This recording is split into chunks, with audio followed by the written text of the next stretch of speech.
Hello friends, welcome to my YouTube channel online learning website. Bharat की राज्य व्यवस्था civil सेवा की परीक्षा हेतु हम लोग बात करें चैप्टर नंबर 22 संसद के बारे में। आगे हम लोग बात करते हैं यहाँ पर अनुसूचित जाति व जनजातियों के लिए सीटों का आरक्षण। हालांकि संविधान में किसी धर्म विशेष की प्रतिनिधि का त्याग किया है, लेकिन जनसंख्या के अनुपात के आधार पर अनुसूचित जातियों व जनजातियों के लिए लोकसभा में सीटों आरक्षित की गई हैं। प्रारंभ में यह आरक्षण 10 वर्षों के लिए किया गया था 1960 तक। इसके बाद इसे हर 10 वर्ष के बाद 10 वर्ष के लिए बढ़ा दिया गया। 95वें संशोधन अधिनियम 2009 में इस आरक्षण को 2020 तक के लिए बढ़ा दिया गया।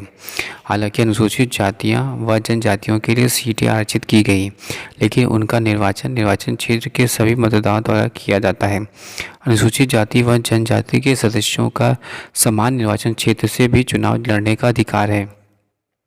84वें संशोधन अधिनियम 2001 में आरक्षित सीटों को 1991 की जनगणना के आधार पर पुनर्नियत किया गया।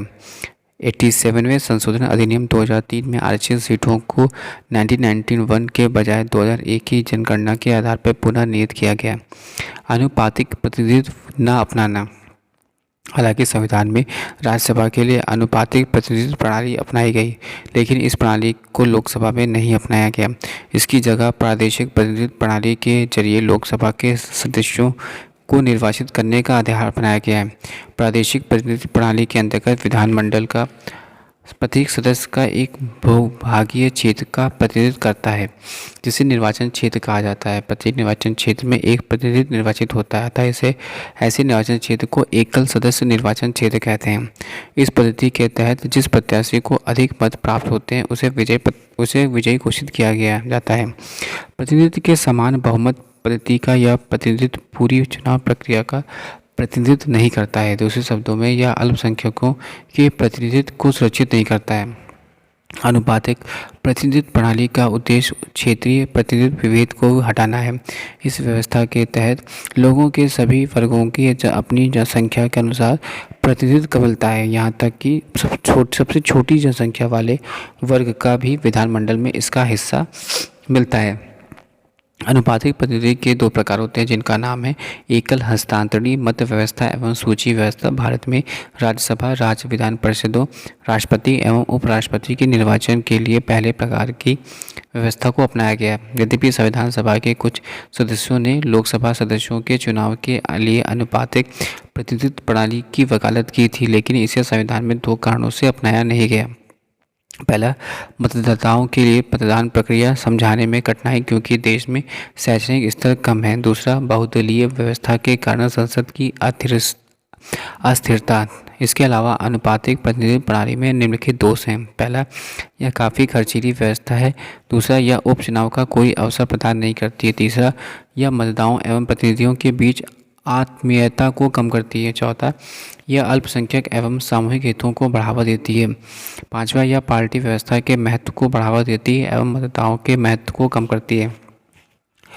दोनों सदनों की अवधि। राज्यसभा की अवधि।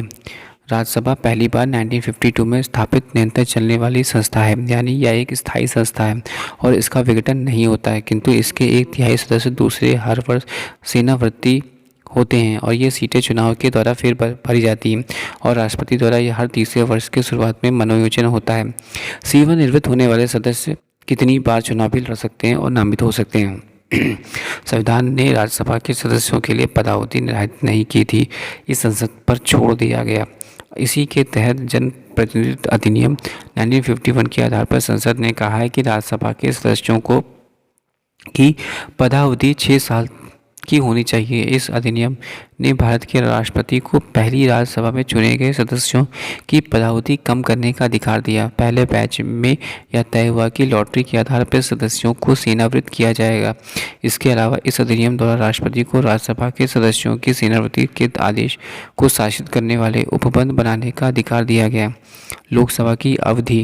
राज्यसभा से अलग लोकसभा जारी रहने वाले संस्था नहीं है। समान तौर पर इसकी अवधि आम चुनाव के बाद हुई पहली बैठक से 5 वर्ष के लिए होती है। इसके बाद यह खुद विघटित हो जाती है। हालांकि राष्ट्रपति को 5 साल से पहले किसी भी समय इसे विघटित करने का अधिकार है। इसके खिलाफ न्यायालय में चुनौती नहीं दे सकती। इसके अलावा लोकसभा की अवधि आपात की स्थिति में एक बार में 1 वर्ष तक बढ़ाई जा सकती है, लेकिन इसका विस्तार किसी भी दशा में आपातकाल खत्म होने के बाद या 6 महीने की अवधि से अधिक नहीं हो सकता है।